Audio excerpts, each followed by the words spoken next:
Hallo en welkom bij de speluitleg van Duel voor Cardia.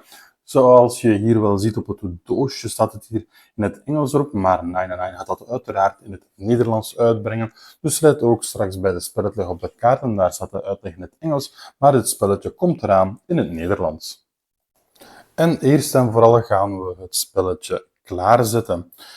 Duel voor Cardia is een tweespelerspel, dus ofwel neem je deze factie, ofwel ben je die kampioen, ofwel ben je de andere kampioen. Wat hebben we allemaal? Wel, elke speler heeft sowieso 2 dezelfde decks en in het begin wordt gekozen om met het eerste deck te spelen. Later kan je dan met het tweede deck spelen. Belangrijk is dat beide spelers hetzelfde deck kiezen. Dus ofwel beide deck 1, ofwel beide deck 2. En als je het spelletje gewend bent, kan je ook kaarten beginnen onderling wisselen. Je moet er wel voor zorgen dat elke speler identiek hetzelfde deck heeft. Elke speler die krijgt ook een factieoverzicht, een rondeoverzicht. En hier in het midden zien we verschillende locaties. Je ziet bij die locaties aan de rechtsbovenhoek een schedel of meerdere schedels opduiken. Hoe meer schedels je neemt als locatie, hoe moeilijker het spel. Bij het eerste spel wordt aangeraden om niet met een locatie te spelen, maar gewoon met de achterzijde die de richting van het spelen ook aangeeft.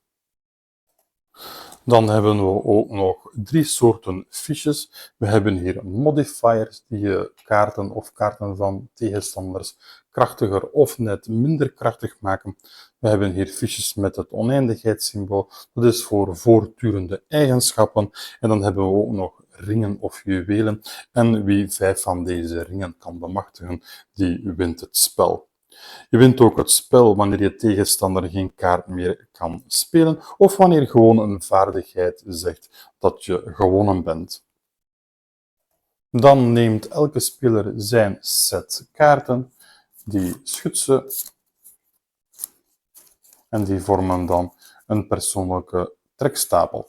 Let wel op, als de trekstapel op is, betekent dit niet dat we onze aflegstapel zullen schudden. Als onze trekstapel op is, is die gewoon op en spelen we nog met de resterende kaarten. Je ziet ondertussen ook dat ik hier een locatiekaart heb gezet, dus de spelersrichting gaat zo op die manier. Dus we volgen de pijl.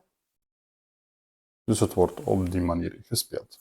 Wanneer we onze kaarten hebben geschud, nemen we 5 kaarten en dat vormt dan onze starthand.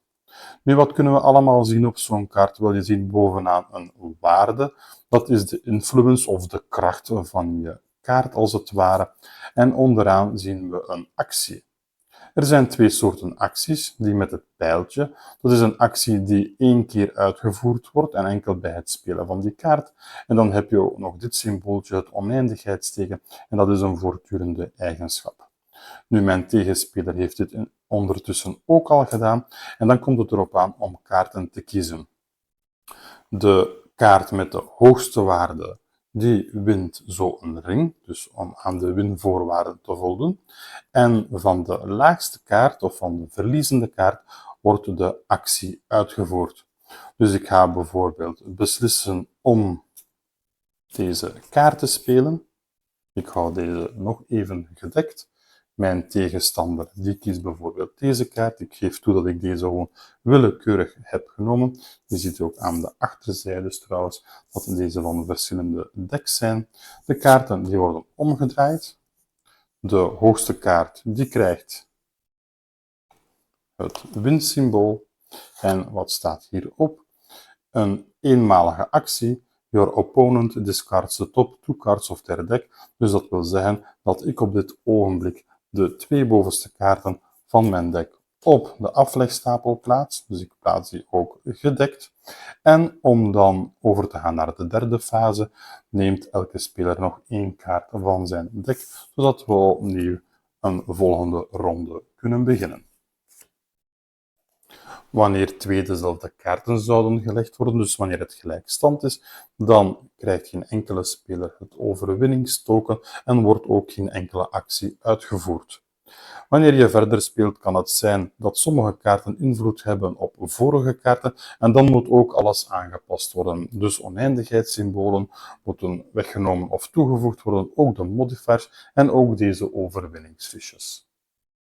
Je wint het spel dus op 3 verschillende manieren. Ofwel kan je tegenstander geen kaart meer spelen, ofwel verover je 5 van deze overwinningsfiches, ofwel bijvoorbeeld deze vaardigheid die zegt gewoonweg you win the game als een vaardigheid dat zegt. Nu, we hadden ook nog de verschillende locaties. Wanneer we spelen met locaties, nou, dan weten we ondertussen wel de spelrichting en dan staan daar andere eigenschappen op en die eigenschappen die zijn altijd geldig gedurende het volledige spel.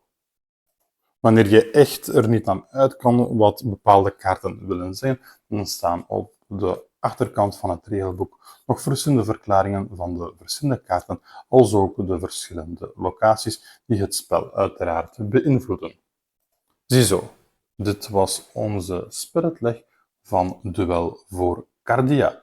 Als je dit soort content graag bekijkt, vergeet dan niet om een like achter te laten of om je te abonneren op ons kanaal.